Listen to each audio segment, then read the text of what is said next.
Alpha classes દુધરેજમાં આપ સૌનું હાર્દિક સ્વાગત છે। આજે આપણે ધોરણ 10 વિષય વિજ્ઞાન પ્રકરણ નંબર 13 આપણું પર્યાવરણના પ્રશ્ન અને જવાબ વિશે સમજૂતી મેળવીશું। ચાલો, પહેલો પ્રશ્ન છે, નિવસન તંત્ર કોણ રચે છે? તો કોઈ એક વિસ્તારના બધા જ જૈવિક ઘટકો તથા વાતાવરણના અજૈવિક ઘટકો સંયુક્ત રીતે જોડાઈને નિવસન તંત્ર રચે છે। તો જૈવિક ઘટકો એટલે આપણે સામાન્ય ભાષામાં સમજીશું કે જેનામાં જીવ હોય છે, અને અજૈવિક ઘટકો એટલે એવા ઘટકો કે જેમાં જીવ હોતો નથી, બરાબર છે। તો પછીનો પ્રશ્ન છે, અજૈવિક ઘટકના નામ જણાવો। તો ભૌતિક પરિબળો જેવા કે તાપમાન, વરસાદ, હવા, ભૂમિ તેમજ ખનિજ પદાર્થો વગેરેને અજૈવિક ઘટકો કહે છે। પછીનો પ્રશ્ન છે, નિવસન તંત્ર ના ઉદાહરણ આપો। તો બગીચો, તળાવ, ખેતર, જંગલ, સરોવર વગેરે નિવસન તંત્રના ઉદાહરણ છે। પછીનો એવો જ પ્રશ્ન છે, કુદરતી નિવસન તંત્રના ઉદાહરણ આપો। તો જંગલી નહીં પણ જંગલ લખજો અહીંયા, જંગલ, પછી તળાવ, સરોવર અને દરિયો। તો આ છે કુદરતી નિવસન તંત્ર।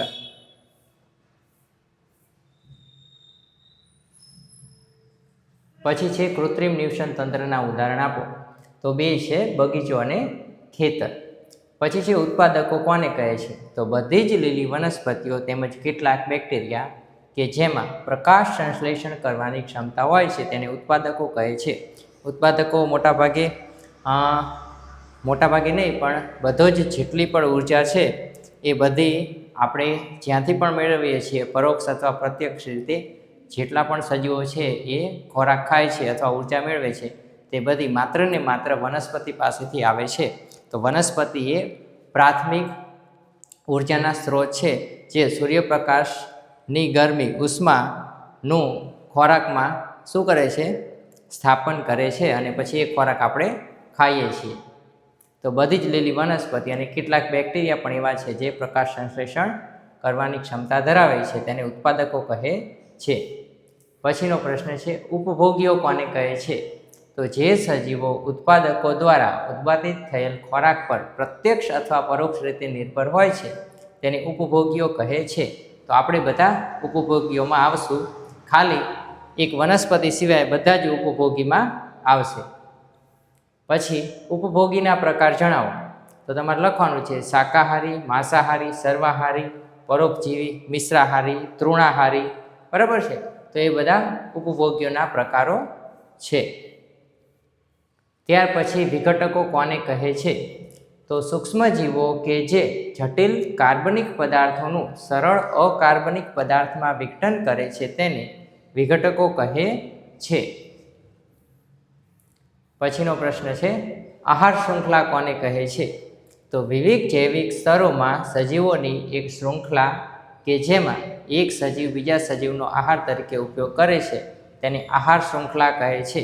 અહીંયા તમારે યાદ રાખવાનું છે, આહાર શૃંખલા અને આહાર જાળ, બરાબર ને? શૃંખલા એટલે શું? એક સીધી લીટી, એવું તમારે સમજવાનું છે। શૃંખલા એટલે શું? એક સીધી લીટી, બરાબર છે? શૃંખલા એટલે એક સીધી લીટી।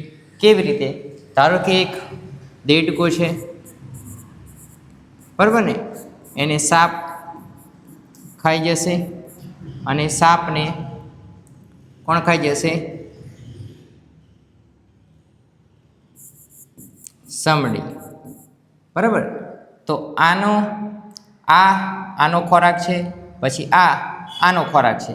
તો આ એક લીટીમાં જે ચાલે છે એને આપણે કહીશું શૃંખલા। સીધી લીટી એટલે શૃંખલા, બરાબર છે?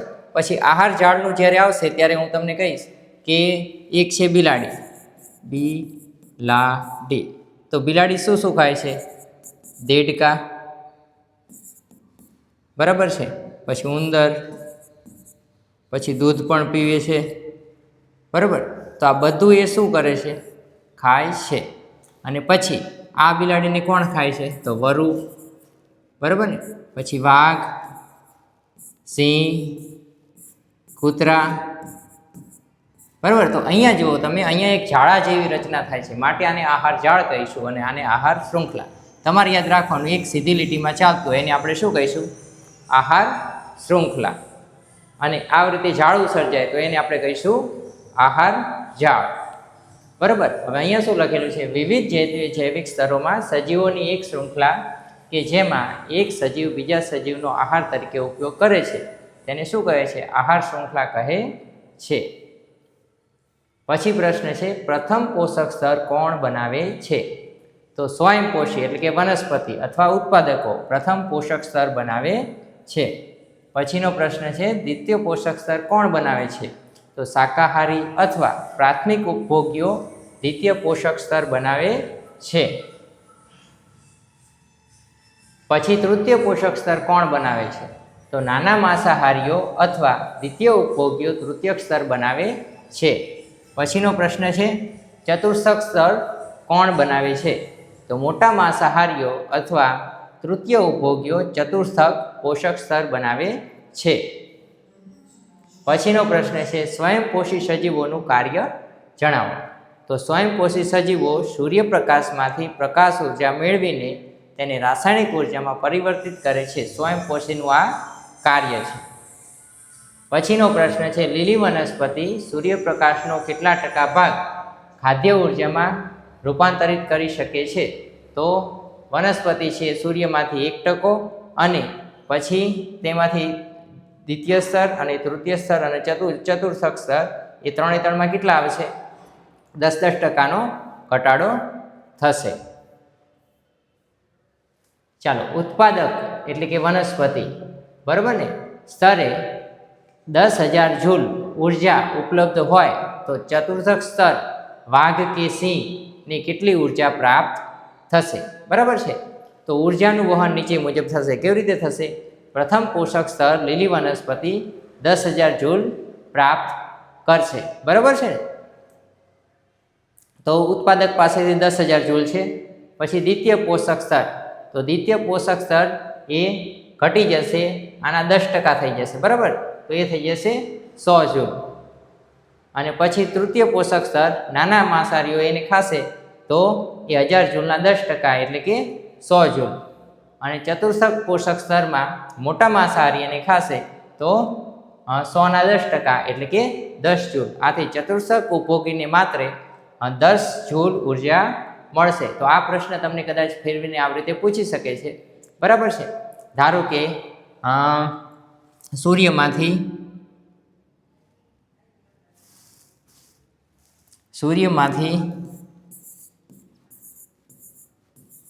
આટલી ઉર્જા આવે છે. બરાબર ને.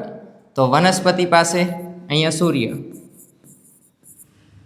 આ વનસ્પતિ, તો વનસ્પતિની કેટલી? 1% એટલે કે અહીંયા આપણે 1 લાખ લેવા પડશે. બરાબર ને. તો જ નીચે આંકડા સેટ થશે, નહીં તો પછી પોઈન્ટમાં જવાબ આવશે. તો વનસ્પતિને 1% મળે છે. તો આના 1% એટલે આટલા 2 0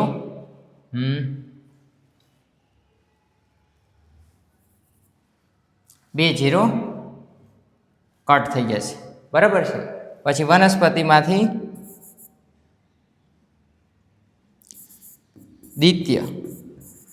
દ્વિતીય પોષક સ્તરની અંદર આમાંથી 1 0 કટ થશે, 10% લેસ થાય એટલે. પછી તૃતીય, એમાં 10% લેસ થાય એટલે આટલા. અને પછી ચતુર્થક, તો એમાં 10% લેસ થશે એટલે ખાલી 1. તો જો સૂર્યમાંથી 1 લાખ જૂલ આવશે, બરાબર ને, તો પછી વનસ્પતિને કેટલી મળશે? 1000 જૂલ. પછી દ્વિતીય સ્તરને મળશે 100 જૂલ, તૃતીય સ્તરને મળશે 10 જૂલ અને ચતુર્થકને મળશે 1 જૂલ. તો આવું કંઈક આ પ્રશ્ન કહેવા માંગે છે. તો તમારે આવી રીતે ઉપર મુજબ લખવાનું. ચાલો, આહાર શૃંખલા સામાન્ય રીતે 3 કે 4 સ્તરની જ કેમ હોય છે? હવે કોઈને એવો પ્રશ્ન થાય કે ભાઈ આ આહાર શૃંખલા તો લાંબી ન થવી જોઈએ, પછી એના 10%, એના 10%, એના 10% ઘટાડો થતો જાય. આહાર શૃંખલા 4થું સ્તર, 5મું સ્તર, 6થું સ્તર એવું બનતું જાય. એવું કેમ નથી બનતું? તો એનું અહીંયા કારણ લખેલું છે. જુઓ, કારણ કે પ્રત્યેક સ્તર પર પ્રાપ્ય ઉર્જાના પ્રમાણમાં સતત ઘટાડો થાય છે. ફક્ત કેટલું 10% જ આગળ વધી શકે છે. તો ચોથા પોષક સ્તર પછી સજીવોને મળતી ઉર્જાનું પ્રમાણ એટલું બધું ઓછું થઈ ગયું હોય છે કે તે સજીવના જીવન નિર્વાહ માટે પૂરતું હોતું નથી.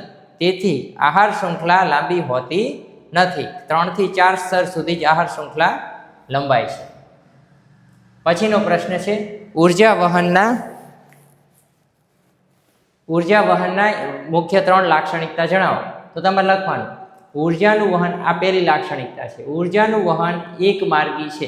બરાબર. ધારો કે વનસ્પતિ આપણે ખાઈ ગયા અને એ ઉર્જા આપણે લઈ લીધી, તો આપણી જે ઉર્જા લઈ લીધી છે એ પાછી કોઈ દિવસ વનસ્પતિમાં જશે નહીં, તે આગળ જ વધશે. બરાબર. ઉર્જા કોઈ દી પાછી વળતી નથી. તો ઉર્જાનું વહન એક માર્ગી છે. સૂર્યમાંથી વનસ્પતિ જે ઉર્જા મેળવે છે તે પાછી સૂર્યને મળતી નથી.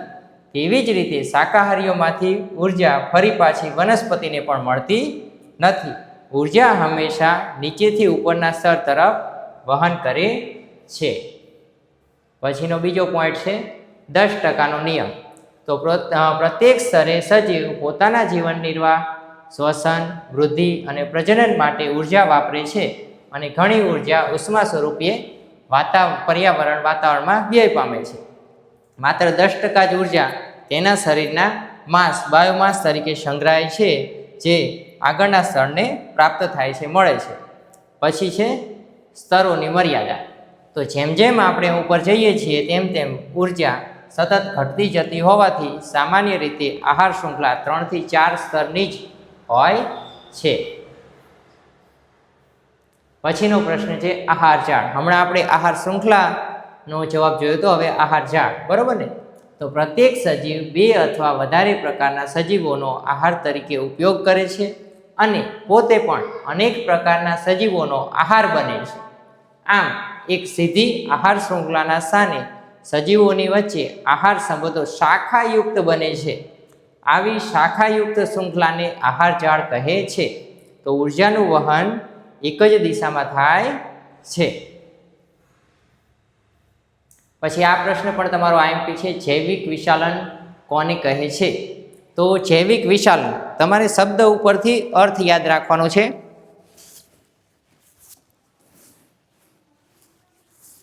જો તમારે શું કરવાનું છે કે જૈવિક એટલે સજીવ અને વિશાલન એટલે વિષ. તો સજીવોની અંદર વિષ પહોંચશે. કેવી રીતે પહોંચશે? તો ધારો કે તમે ખેતરમાં રસાયણ છાંટતા, દવા છાંટતા વ્યક્તિઓ જોયા હશે. તો જે આ રસાયણ છાંટે છે તે પાક ઉપર પણ પડે છે અને તે પછી શું થાય છે, પાકમાંથી જમીનમાં પણ પડે છે. જમીનમાં પછી રસાયણના ક્ષારો બને છે અને આ ક્ષારો ધીરે ધીરે પાણીમાં વરસાદ આવે ત્યારે વહી અને જળ સરોવર અથવા પાણીના મોટા તળાવ હોય એમાં ભેગું થાય છે અને પછી આ તળાવમાં પાણી રસાયણવાળું જમા થાય છે અને પછી શેમાં, આખી આહાર જાળમાં ભળી જાય છે. અને આ રસાયણ કેવું હોય છે, અવિઘટનીય હોવાથી શું થાય છે, તેનું વિઘટન થતું નથી અને આગળ ને આગળ વધતું જાય છે. અને તમને ખબર છે કે આહાર શૃંખલાની અગ્રિમ સ્થાન ઉપર એટલે સૌથી ઉપર કોણ છે? તો મનુષ્ય. તો એ બધું જે રસાયણ છે એ ધીરે ધીરે મનુષ્યના શરીરમાં પહોંચી જાય છે અને આ માટે આને શું કહેવામાં આવે છે? જૈવિક. આખી આહાર શૃંખલામાં જ પહોંચી જાય છે, આખી આહાર જાળમાં પહોંચી જાય છે, માટે એને કહેવામાં આવે છે જૈવિક વિશાલન. તો હરેક સજીવના શરીરમાં પહોંચી જાય છે. વનસ્પતિ હોય તો પણ ભલે, પ્રાણી હોય તો પણ ભલે, મનુષ્ય હોય તો પણ ભલે. માટે આને જૈવિક વિશાલન નામ આપવામાં આવેલું છે. વિષ એટલે ઝેર, બરોબર ને? અને એ રસાયણ. રેડી? તો હવે એને વિગતવાર આપણે સમજીશું કે પાકને વિવિધ પ્રકારના રોગોથી બચાવવા માટે જંતુનાશક દવાઓ તેમજ રસાયણનો ઉપયોગ કરવામાં આવે છે. પછી શું થાય છે? આ રસાયણ પાણીમાં અને પછી માટીમાં ભળી જાય છે અને માટીમાંથી આ રસાયણ વનસ્પતિ દ્વારા પાણી અને ખનિજોની સાથે સાથે શોષણ પામે છે. આ રાસાયણિક પાણી જળાશયોમાં જમા થાય છે, જળાશયોમાં જાય છે અને જળાશયોમાંથી આ રસાયણો જલીય વનસ્પતિમાં તેમજ પ્રાણીઓમાં પ્રવેશ કરે છે. આમ આ રસાયણો આખી આહાર શૃંખલામાં પ્રવેશી જાય છે આ રસાયણો જૈવિક અવિઘટનીય હોવાથી પ્રત્યેક પોષક સ્તરમાં વધારે ને વધારે સંગ્રહ પામતા જાય છે. કોઈપણ આહાર શૃંખલામાં માનવ અગ્રીમ સ્થાને હોય છે, તેથી તે સૌથી વધારે માત્રામાં મનુષ્યમાં સંચય પામતા જાય છે. આ ઘટનાને જૈવિક વિશાલન કહે છે. તો આવી રીતે તમારે પોઈન્ટ વાઇઝ જ લખવાનું છે અને હરેક પોઈન્ટમાં એક એક લીટી છોડવાની છે. પછીનો પ્રશ્ન છે, ઓઝોનનું કાર્ય જણાવો. તો સૂર્યમાંથી આવતા પારજાંબલી કિરણો, અહીંયા પ્રિન્ટિંગ મિસ્ટેક છે, અહીંયા તમારે સૂર્યમાંથી આવતા પારજાંબલી કિરણો લખવાનું છે. સજીવ માટે અત્યંત હાનિકારક છે. તે મનુષ્યની ત્વચામાં કેન્સર ઉત્પન્ન કરી શકે છે. ઓઝોન વાયુ પારજાંબલી વિકિરણોનું શોષણ કરીને પૃથ્વીનું રક્ષણ કરે છે. તો ઓઝોનનું કાર્ય શું કે પારજાંબલી કિરણોથી કોનું, આપણું એટલે કે સજીવનું રક્ષણ કરવું. આપણી માટે પારજાંબલી કિરણો હાનિકારક હોય છે અને ઓઝોન આ પારજાંબલી કિરણોને શું કરે છે, શોષી લે છે. પછીનો પ્રશ્ન છે, ઓઝોન વાયુ બનવાની પ્રક્રિયા જણાવો. તો ઓઝોન વાયુ બને છે કેવી રીતે, એ પણ પ્રશ્ન થવો જોઈએ. તો ઓઝોનનો અણુ 3 ઓક્સિજન ધરાવે છે. કેટલા ઓક્સિજન ધરાવે છે? 3, O3. બરાબર છે. ઓઝોન એટલે O3. પછી સૂર્યમાંથી આવતા પારજાંબલી વિકિરણો ઓક્સિજન વાયુઓ પર પડતા ઓક્સિજનના એક અણુને તોડી નાખે છે. એક અણુ ઓક્સિજનનો તૂટે, ધારો કે આ એક O2 તૂટે તો અહીંયા એક ઓક્સિજન અને અહીંયા એક ઓક્સિજન બની જાય છે. તોડીને 2 પરમાણુ બનાવે છે. તેમાંથી એક ઓક્સિજનનો અણુ, અને અણુ અને પરમાણુ વિશે મેં તમને સમજાવેલું છે કે અણુ કોને કહેવાય, પરમાણુ કોને કહેવાય. બરાબર, પરમાણુ સૌથી નાનો છે, અણુ તેનાથી મોટો છે. બરાબર છે. તો એક અણુ અને એક પરમાણુ, તો એક અણુ એટલે O2 અને એક પરમાણુ એટલે O, અને જોડાઈને બને છે O3. બરાબર છે. તો સૂર્યમાંથી આવતા પારજાંબલી વિકિરણો ઓક્સિજન વાયુ પર પડતા ઓક્સિજનના એક અણુને તોડીને 2 પરમાણુ બનાવે છે. તેમાંથી એક ઓક્સિજનનો અણુ અને એક પરમાણુ સંયોજન પામીને ઓઝોન બને છે. તો અહીંયા લખેલું છે O2, એ તૂટી જાય તો O અને O, પછી O2 + O તો O3 બને છે. ઓઝોન સ્તરમાં ઘટાડો થવાનું મુખ્ય કારણ શું છે? આ એક પ્રશ્ન હોઈ શકે, અને જો થોડો પ્રશ્ન લંબાવે તો બીજો પ્રશ્ન. તેને બચાવવા, ઓઝોનને બચાવવા માટે આંતરરાષ્ટ્રીય સ્તરે શું નિર્ણય લેવામાં આવ્યો હતો? બરાબર. બંને પ્રશ્ન ભેગા પણ પૂછી શકે, બંને અલગ અલગ પણ પૂછી શકે. પહેલો પ્રશ્ન, ઓઝોન સ્તરમાં ઘટાડો થવાનું કારણ, એવું પૂછી શકે. બીજો પ્રશ્ન છૂટો પૂછી શકે કે ઓઝોન બચાવવા આંતરરાષ્ટ્રીય સ્તરે શું નિર્ણય લેવાયો. તો બંને પ્રશ્ન ભેગા છે આમાં. તો ઓઝોન સ્તરમાં ઘટાડો થવાનું મુખ્ય કારણ માનવ સર્જિત રાસાયણિક CFC એટલે કે ક્લોરોફ્લોરોકાર્બન. તો આનું તમને શું પૂછે છે, ફૂલ ફોર્મ પૂછતા હોય છે, તો ખાસ યાદ રાખવું, ક્લોરોફ્લોરોકાર્બન CFC, જે રેફ્રિજરેટર અને અગ્નિશામકમાં વપરાય છે. હવે પછી ઉપાય શું કરવામાં આવ્યો કે 1987માં UNEP યુનાઇટેડ નેશન્સ એન્વાયરમેન્ટ પ્રોગ્રામમાં સર્વાનુમતે નક્કી કરાયું કે તમામ ઉત્પાદક કંપનીઓ માટે CFCનું ઉત્પાદન 1986ના સ્તર પર, એટલે એ સમયે જેટલું હતું તે પર જ સીમિત નિયંત્રિત રાખવામાં આવે એવો નિર્ણય લેવામાં આવ્યો. અને હવે દરેક રેફ્રિજરેટર બનાવતી કંપનીઓ માટે CFC મુક્ત રેફ્રિજરેટર બનાવવું ફરજિયાત છે. તો આ નિર્ણય લેવામાં આવ્યો છે. CFCનું પૂરું નામ જણાવો. તો ક્લોરોફ્લોરોકાર્બન. પછીનો પ્રશ્ન છે, જૈવ વિઘટનીય પદાર્થો કોને કહે છે? તો એ નહીં, અહીંયા લખવાનું છે જે. શું લખવાનું? જે પદાર્થો જૈવિક ક્રિયાઓ દ્વારા વિઘટિત થઈ જાય છે તેને જૈવ વિઘટનીય પદાર્થો કહે છે. પછીનો પ્રશ્ન છે, જૈવ અવિઘટનીય પદાર્થો કોને કહે છે? તો જે પદાર્થોનો જૈવિક ક્રિયા દ્વારા વિઘટન થઈ શકતું નથી તેવા પદાર્થોને જૈવ અવિઘટનીય પદાર્થો કહે છે. પછીનો પ્રશ્ન છે કે કચરાના નિકાલ માટે મુખ્ય પદ્ધતિ જણાવો. તો કચરા નિકાલ માટે એક છે બાયોગેસ પ્લાન્ટ. જૈવ વિઘટનીય કચરામાંથી બાયોગેસ અને ખાતર મેળવી શકાય છે. તો કચરો પણ દૂર થઈ જાય અને આપણે તેમાંથી ખાતર અને ઉર્જા પણ પ્રાપ્ત થઈ જાય છે. પછી છે ખાતર બનાવવું. તો રસોડાના ઓર્ગેનિક કચરાને જમીનમાં દાટીને કુદરતી ખાતર બનાવી શકાય. ઓર્ગેનિક એટલે આપણી જે શાકભાજી અથવા બીજી જે વનસ્પતિ જે હોય છે એના શું કહેવાય વધેલા ડાળખા હોય એ બધાને તમે શું કરો છો કુદરતી ખાતર બનાવી શકો છો, એને કહેવાય છે ઓર્ગેનિક. પછી પુનઃચક્રીયકરણ. તો કાચ, પ્લાસ્ટિક અને ધાતુઓ જેવી જૈવ અવિઘટનીય કચરો ફેંકી દેવાને બદલે રિસાયકલ કરવો જોઈએ. એટલે એકની એક વસ્તુનો વારંવાર તમારે યુઝ કરવાનો છે, એને કહેવાય છે રિસાયકલ. પ્લાસ્ટિકની બોટલ હોય તો એ બધી બોટલોનો ભેગી કરી અને પાછી તેને શું કરે છે ઓગાળી દે છે અને એમાંથી નવી બોટલો પાછી બનાવી દે છે, એને કહેવાય રિસાયકલ. એકની એક વસ્તુ વારંવાર વાપરવી, રિસાયકલ. પછી સુએજ ટ્રીટમેન્ટ પ્લાન્ટ એટલે પ્રદૂષિત પાણી હોય છે નદીમાં છોડતા પહેલાં શુદ્ધ કરવું. તો આ 4 પોઈન્ટ છે તેનાથી આપણે શું કરી શકીએ છીએ પર્યાવરણને દૂષિત થતું બચાવી શકીએ છીએ. પછીનો પ્રશ્ન છે એક વિદ્યાર્થી તરીકે તમે પર્યાવરણને બચાવવા કચરાના વ્યવસ્થાપનમાં કેવું યોગદાન આપી શકો છો. તો આ પ્રશ્ન રહ્યો એ પણ આઈએમપી છે, તમને પેપરમાં વારંવાર પૂછાઈ શકે છે. તો ઘરે જ જૈવ વિઘટનીય એટલે કે ભીનો અને જૈવ અવિઘટનીય એટલે કે સૂકો કચરો અલગ અલગ ડસ્ટબિનમાં નાખવો. તમને ખબર હશે સરકાર આપણને એક લાલ અને એક લીલા કલરની ટોપલી પણ તેની માટે આપે છે.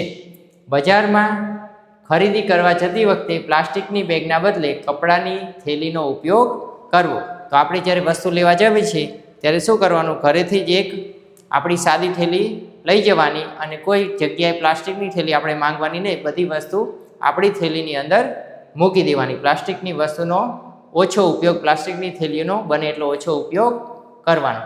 પેન, પ્લાસ્ટિકની બોટલ જેવી વસ્તુઓ ન બને ત્યાં સુધી ફરીથી ઉપયોગ કરવો. તો આ જે પ્લાસ્ટિકની બોટલો છે એનો વારંવાર રિસાયકલિંગ કરી અને ઉપયોગ કરવાનો પ્રયત્ન કરવાનો છે.